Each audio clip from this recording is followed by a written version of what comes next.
Saul Williams awoke to the glare of the red sky. The still morning of Mars was eerily quiet. His lungs were full of the disease known as blood rust, causing him to cough all the time. He stretches. Saul's eyes narrowed. In the distance, he spotted another man lying on a filthy blanket. Hello, Saul. Another morning. Christ, I'm lonely. It's an affliction of the arrested ones. I wish you could at least talk. Why is it that intellectuals never get the blood rust and come up here? It's a conspiracy against us all. Once I had the strength to be an intellectual.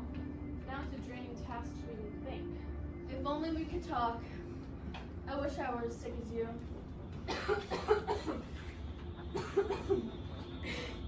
Saul peered into the warm sky and spotted a bright metal flash shoot across. Not a moment later, a rocket landed on the desert of Mars, which was followed by a loud bang. A valve opened, and a man stepped out of the opening of the rocket, carrying his luggage with him. Another moment, and the rocket returned to the sky. The exile stood alone. Hello. Hello. Hello. So this is Mars? I'm Leonard Mark. I'm Saul Williams. Tell me, what's New York like this time of year? Like this. New York grew up out of the desert, made of stone and filled with the March winds. Neons exploded in electric color as the yellow taxis glided in the still night. Bridges rose and tugs chanted in the midnight harbors, the ambiance of New York engulfing Saul's senses. Stop! You fool! This can't be! It is.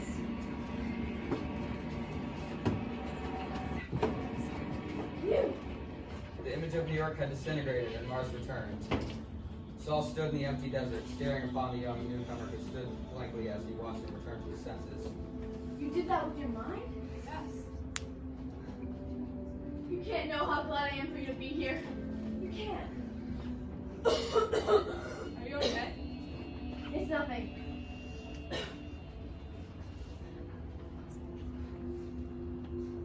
Let's talk.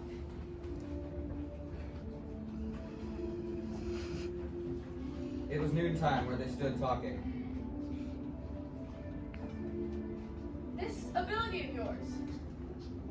What is it exactly? Well, it was something I was born with. I never knew exactly what it was, but it has to do something with telepathy and thought transference. I never knew the full potential of what my powers could do on Earth, but now that I'm here on Mars, the possibilities are endless. You sure scared the hell out of me. When you made New York appear out of thin air, I thought I was going insane. Well, yeah, it reaches all five of your senses like that. Saul, what do you want to do right now? I can make anything happen, you know. Saul thought for a short while, trying to figure out what he wanted most from this. You know what I want? I want to be back home in Illinois. There was a creek that I used to go to every day. All right then.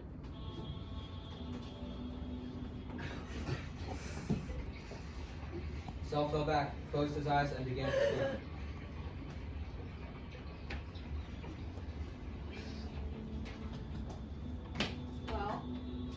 Well, it worked. I was back home at the creek. I was swimming. I'm glad. Thank you. Thank you so much, Mark. Are you okay? I'm What's fine. wrong? It's nothing. Saul began to fantasize about all the things he could achieve with Mark's power, of all the places he could go. He thought of ancient Greece and Rome and even talking with Plato in person. His desires raced around in his mind like the path cars of New York City.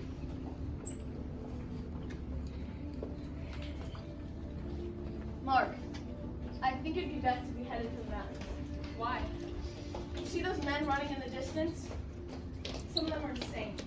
Really? Isolation and all made them that way? They don't look insane. You'd be surprised. Saul. Look, we don't have time to talk about this. We need to go now. No. I'm gonna stay right here. My life's my own. We don't have time to argue about this. I don't belong to anyone. Not even you. Come on! How quickly you changed from friend to an enemy. For God's sake, Mark, don't. You'll be killed. Let them come. No!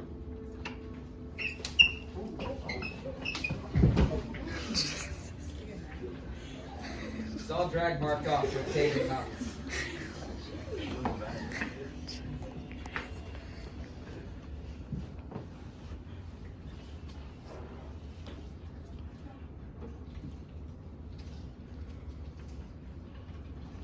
Night filled the cave as the wind wandered in and out. You're a fool, Saul. Yes, you are a fool. I could have shared the powers with them, you know that. They saw New York in the distance. It was inevitable. They were gonna come. Shut up. Is that any way to treat your guest? What a fine friendship this is. Your greed and my mental ability? What do you want to see next, your childhood scenes? Yes? All right then. Fire exploded as the sulfur choked Saul. The fires of hell engulfing his lungs in flames.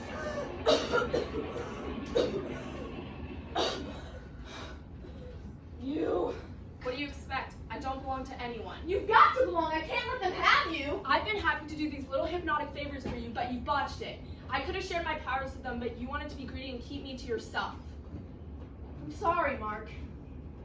I know how these men are, right? Hardly. Go and see if they're coming. I think I heard a noise.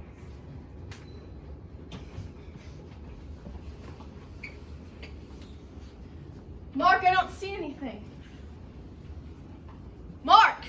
Come back!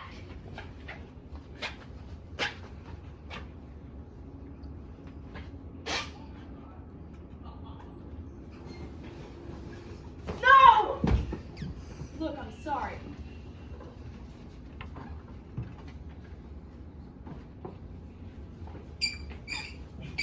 Oh!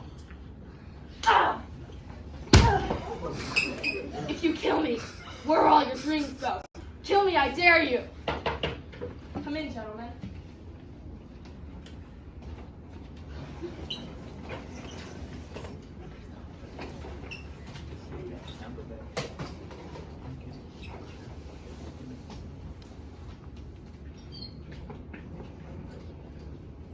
By dawn, the arguments and ferocity still continued.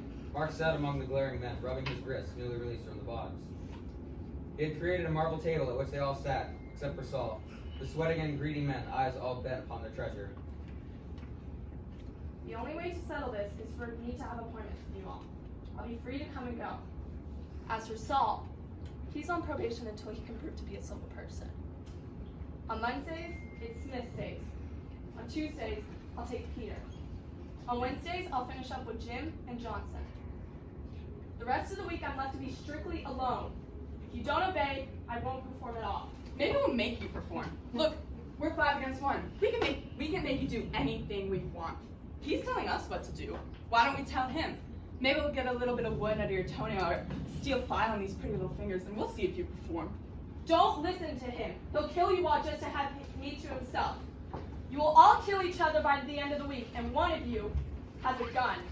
Search! Might as well end this now. No, stop! Here, Smith. Look. No! No! No! The gun went off with a bang, unbeknownst to Saul. As the bullet struck Mark, there was a terrible silence as the men realized what had happened. Mark? Mark! Come on, Mark! I need your powers! Mark! And with that, the cave was cold.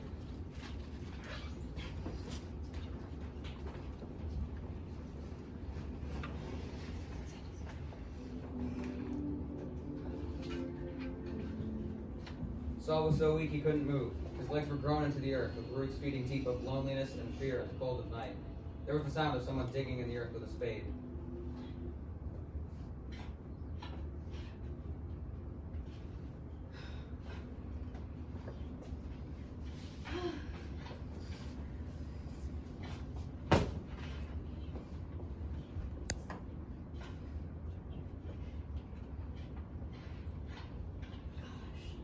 The sound of digging went on. Sleep, Saul thought. We'll all go to sleep now and try to dream of New York and all the rest. How did he do it? How did he make New York appear and have us all walk around in it? Huh? Let's try. It can't be too hard. Everyone think of New York, Central Park, and Illinois. Green grass and apple blossoms.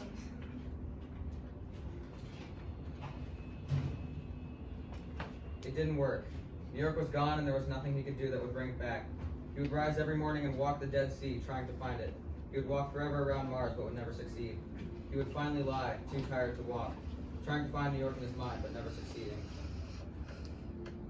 Saul Williams cried all night in an attempt to sleep, mourning the sight of New York.